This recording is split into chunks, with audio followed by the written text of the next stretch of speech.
ఓం శ్రీ సద్గురు చరణారవిందాభ్యాం నమః.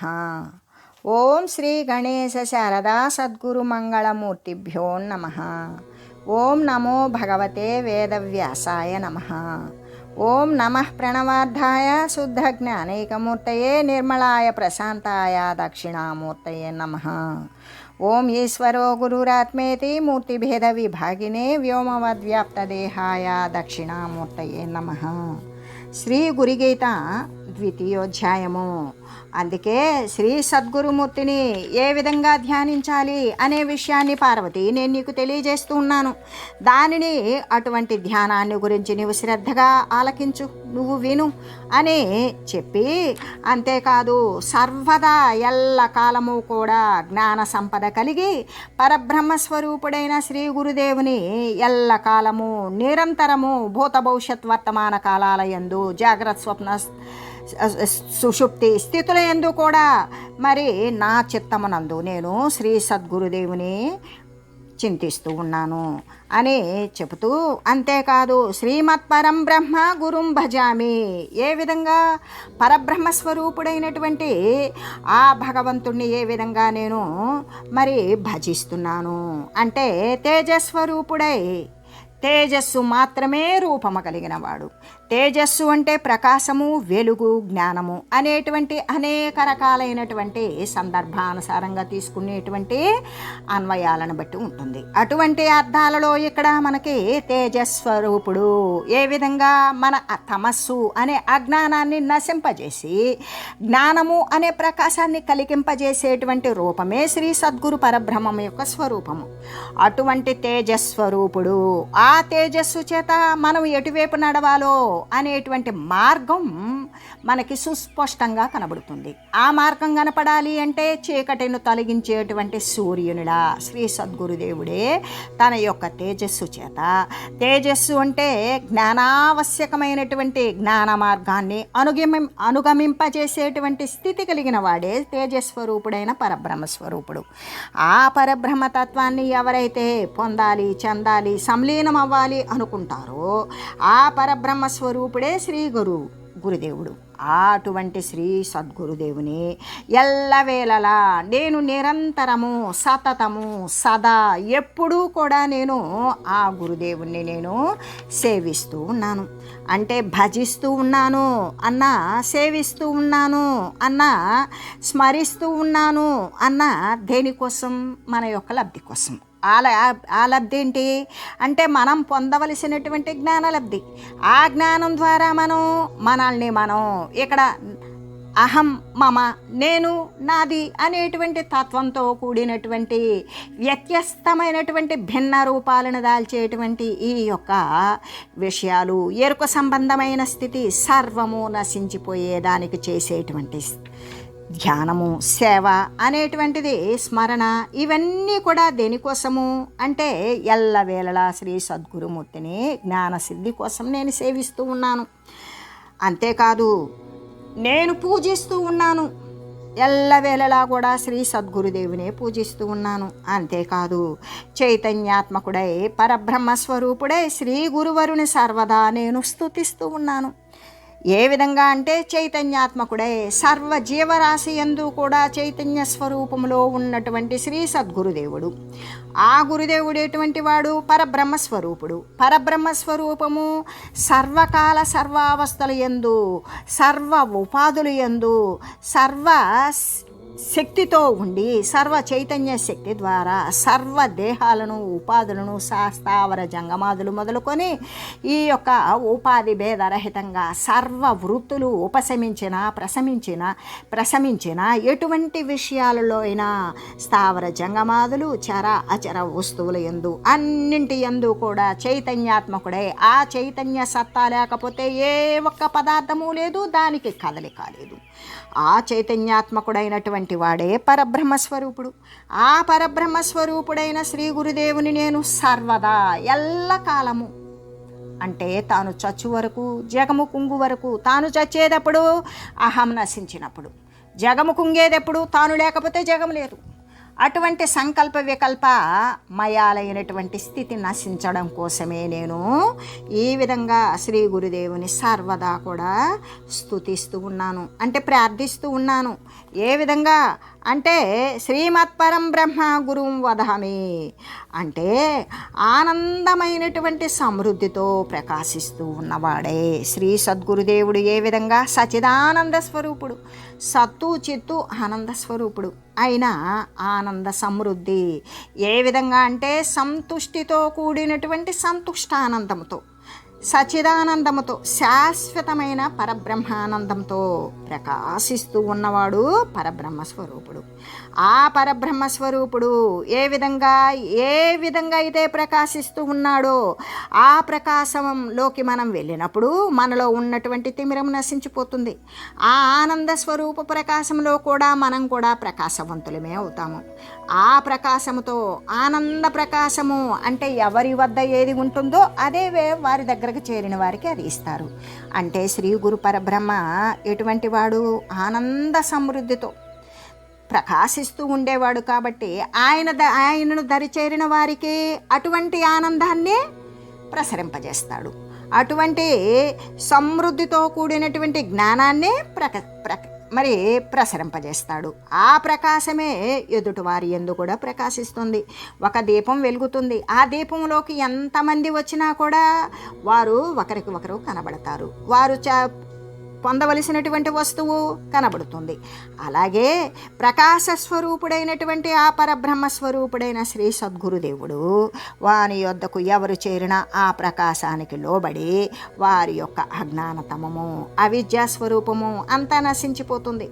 నశించిపోయి మళ్ళీ ఎల్లప్పుడూ కూడా అటువంటి సమృద్ధమైనటువంటి ఆనందాన్ని పొందడం కోసం నేను ఎల్లవేళలా సంతతము నేను శ్రీ గురుదేవుని కోసం నేను నమస్కరిస్తూనే ఉన్నాను, నమస్కరిస్తూ ఉంటాను. ఈ ప్రకారంగానే శ్రీ సద్గురుమూర్తి యొక్క స్మరణము కానీ, భజనము కానీ, స్తుతి కానీ, నమస్కారము కానీ. ఇక్కడ స్తుతించడము అంటే ఏంటి? శ్రీమత్పరం బ్రహ్మ గురుం వదామి, శ్రీమత్పరం బ్రహ్మ గురుం నమామి. నేను ఏ విధంగా నమస్కరిస్తున్నాను? సచిదానందమైనటువంటి ఆనంద ప్రాప్తి కోసం శ్రీ సద్గురుదేవుని ఎల్లవేళలా కూడా నమస్కరిస్తూ ఉన్నాను. మరి వీని రూపమైనటువంటి ధ్యానము ఎవరి రూపము? శ్రీ సద్గురు పరబ్రహ్మముతో పొందడం కోసం చేసినటువంటి ఆ ధ్యానాన్ని ఏ విధంగా చేయాలి అంటే ఎట్లా పడితే అట్లా చేస్తే అది సిద్ధిస్తుందా? కాదు. అంటే వాని యొక్క అంతఃకరణముతో ఏది చింతిస్తున్నాడో, ఏ యొక్క నోటితో ఏది వచిస్తూ ఉన్నాడో, శారీరకమైనటువంటి కరచరణాది అవయవాలతో ఏదైతే క్రియారూపంగా వెలువడుతుందో, ఈ మూడు ఒక్కటైనప్పుడు మాత్రమే వాడికి అది త్రికరణ శుద్ధిగా చేయాలి. ఎటువంటిది అంటే ఏ విధంగా అంటే గురుదేవుణ్ణి స్మరించిన, గురుదేవుణ్ణి సేవించిన, గురుదేవుని యొక్క స్తుతి చేసిన, గురుదేవునికి నమస్కారం చేసిన ఈ రూపమైనటువంటి ధ్యానమే త్రికరణ శుద్ధిగా చేయాలి.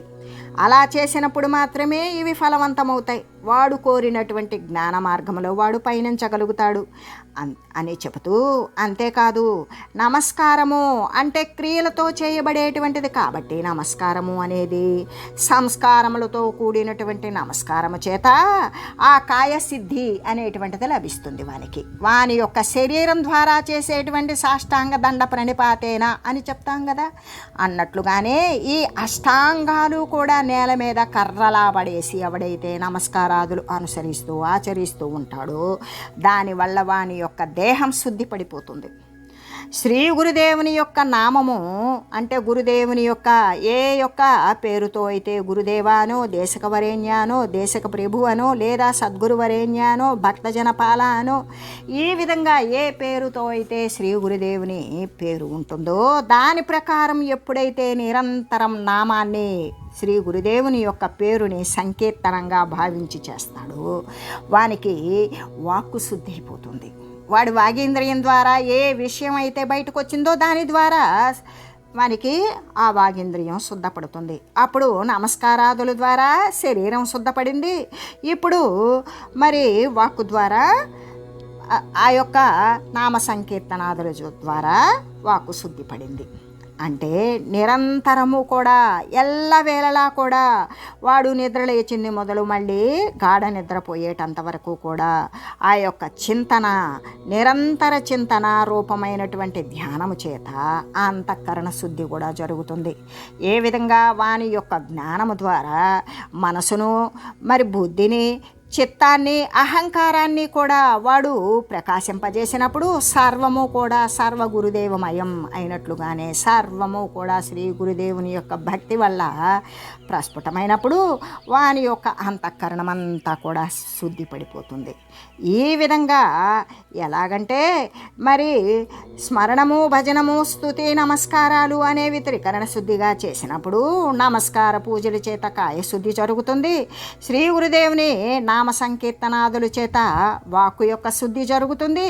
నిరంతరము ఎల్లవేళలా సదా సర్వవ్యాపకమైనటువంటి ఆ గురుదేవుని చింతన, ఆ రూప ధ్యానం చేత అంతఃకరణ శుద్ధి కూడా ఏర్పడుతుంది. ఇట్టి ధ్యానాన్నే పరబ్రహ్మస్వరూప గురుతత్వ జ్ఞానం పొందగలుగుతారు.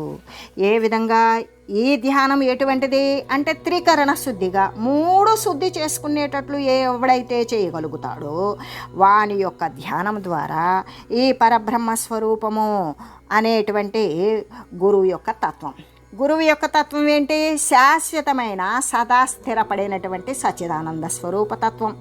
ఆ తత్వజ్ఞానాన్ని పొందగలుగుతారు ఈ యొక్క త్రికరణ శుద్ధిగా, త్రికరణ సహితంగా చేసినటువంటి ధ్యానం ద్వారా అని చెబుతూ, ఇంకా ఏ విధంగా అంటే ఈ యొక్క గురు ధ్యానాన్ని ఈ విధంగా చేయాలి అని తెలియజేస్తూ, అంతేకాదు బ్రహ్మానందం పరమసుఖదం కేవలం జ్ఞానమూర్తిం ద్వంద్వాతీతం గగన సదృశం తత్వమస్యాది లక్ష్యం ఏకం నిత్యం విమలమచలం సర్వధీ సాక్షిభూతం భావాతీతం త్రిగుణరహితం సద్గురుం తం నమామి.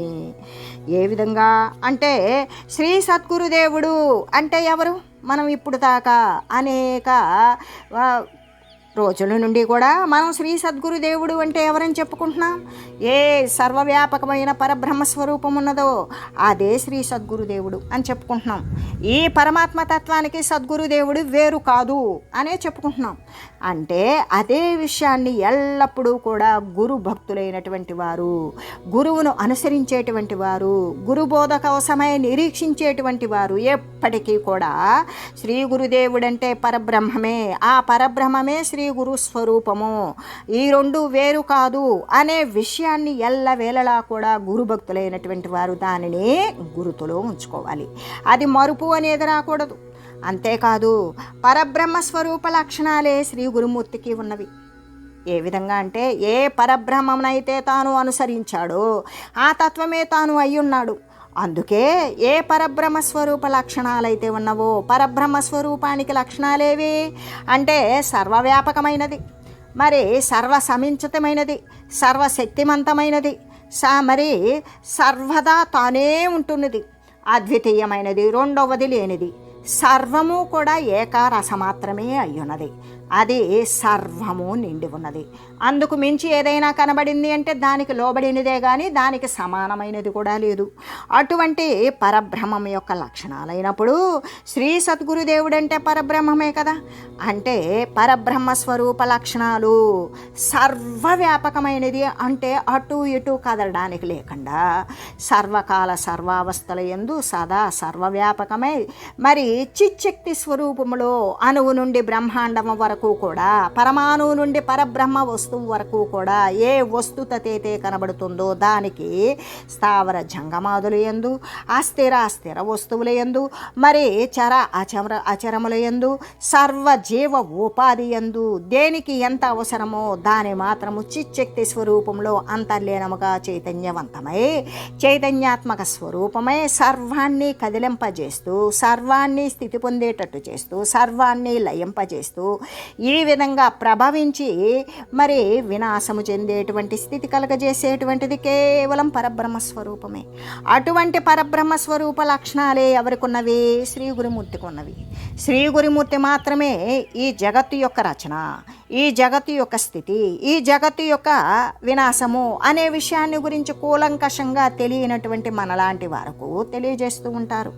దీని ద్వారా వచ్చిపోయేటువంటి స్థితులు, ఉత్పన్న వినాశ స్థితులు కలిగినటువంటి స్థితి కాకుండా సర్వవ్యాపకమైనటువంటి పరమాత్మను అంటి ఉండేటువంటి స్థితిని గురించి తెలియజేస్తూ ఉండేటువంటి వారే ఆ పరబ్రహ్మ స్వరూపుడైనటువంటి శ్రీ గురుమూర్తి.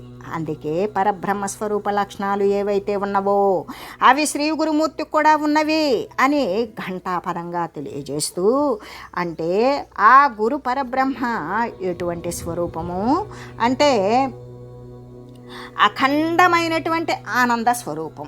అందుకే మొట్టమొదట్లో శ్లోకం మొదట్లోనే ఏమని చెప్పారు? బ్రహ్మానందం పరమ సుఖదం అని చెప్పారు. ఎటువంటిది అంటే ఏ విధంగా అంటే ఆ సద్గురుదేవుడు అంటే పరబ్రహ్మమే, వేరు కాదు అనే విషయాన్ని గురించి చెబుతూ గురు భక్తులు ఎప్పుడూ కూడా ఇది పరబ్రహ్మతత్వానికి గురుస్వరూపానికి ఇది వేరు అని వ్యత్యాసం చూడకుండా ఉండేటువంటి వారే నిజమైనటువంటి గురు భక్తులు. ఆ పరబ్రహ్మ స్వరూప లక్షణాలే శ్రీ గురుమూర్తికి కూడా ఉన్నవి. ఆ గురు పరబ్రహ్మ ఎటువంటిది అంటే అఖండమైన ఆనంద స్వరూపం.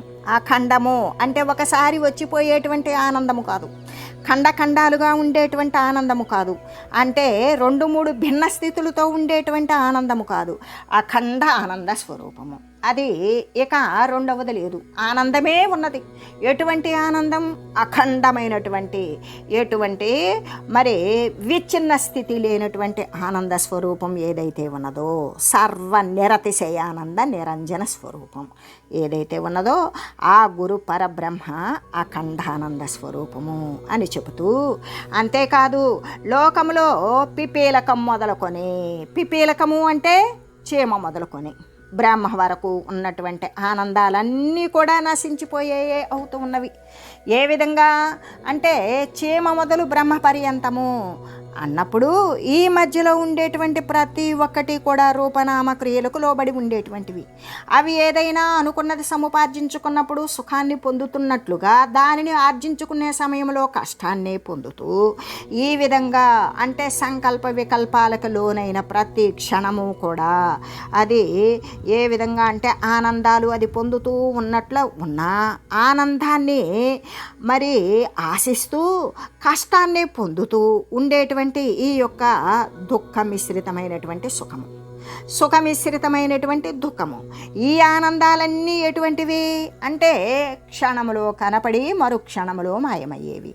అటువంటివి అంటే చేమ మొదలుకొని బ్రహ్మ పర్యంతము ఉండేటువంటి సర్వ జీవరాశి కూడా సుఖపడుతున్నట్లుగానే కష్టాన్ని పొందుతూ ఉంటుంది. సుఖాన్ని ఆశించి కష్టాన్నే అది ప్రయత్నిస్తూ ఉంటుంది. సుఖం కోసం ప్రయత్నం చేస్తూ కష్టాన్ని అనుసరిస్తూ అనుభవిస్తూ ఉంటుంది.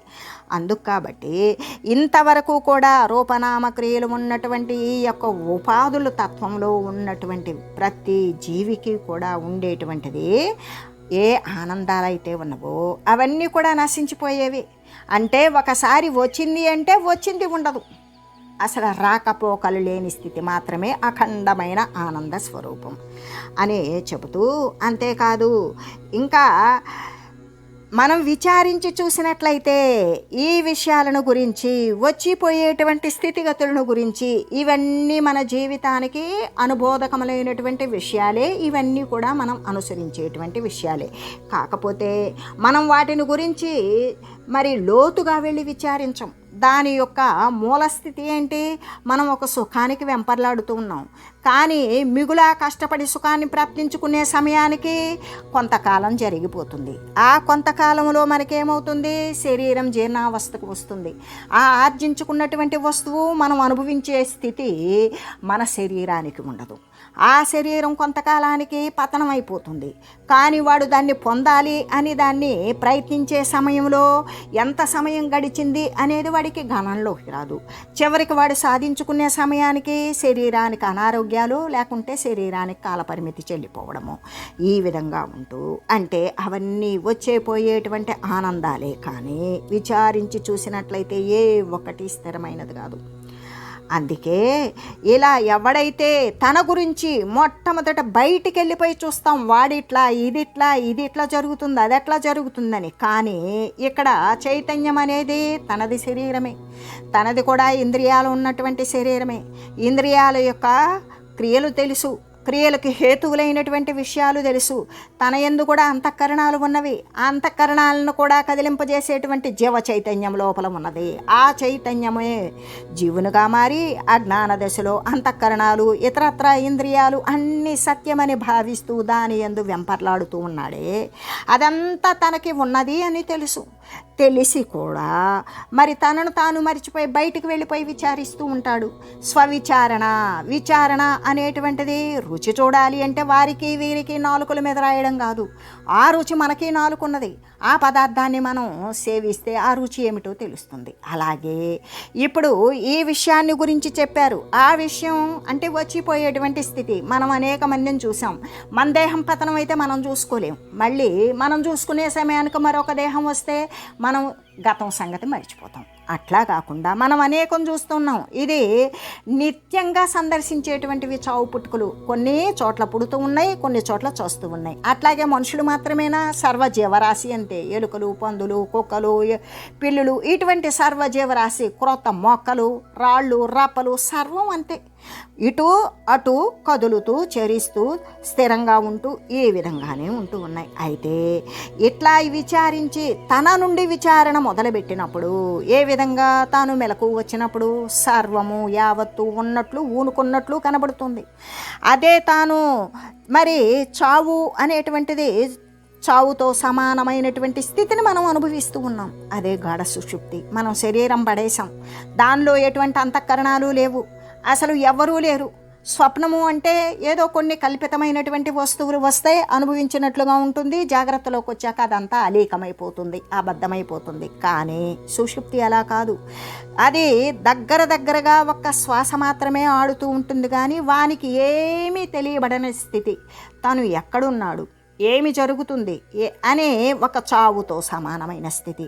మరి మెలకు వచ్చాక మళ్ళీ జగత్తులో ఊనుకుంటాడు. శరీరంలో ఎప్పుడైతే తెలివి అనేది జ్వరబడిందో అప్పుడు మళ్ళీ శరీరంలో పూనుకొని సర్వము నేనే అనే భావాన్ని పొందుకొని ఈ విధమైనటువంటి ఆలోచనలు చేస్తూ ఉంటాడు. అంటే దీనిని గురించి తప్పనిసరిగా ఎవరికి వారు విచారించగలిగినటువంటి తెలివి, శారీరక ప్రక్రియలు, వారి అనుభవాలు అన్నీ విచారిస్తే నిజమైనటువంటి ఆనందము అనే విషయాన్ని గురించి కూడా వాడు తెలుసుకోగలుగుతాడు అని తెలియజేస్తూ, ఓం మంగళం శ్రీ గురుదేవాయ మహనీయ గుణాత్మనే సర్వలోక శరణ్యాయ సాధురూపాయ మంగళం. ఓం లోకా సమస్త సుఖినో భవంతు. ఓం శ్రీ సద్గురు పరబ్రహ్మార్పణమస్తు. ఓం తత్సత్.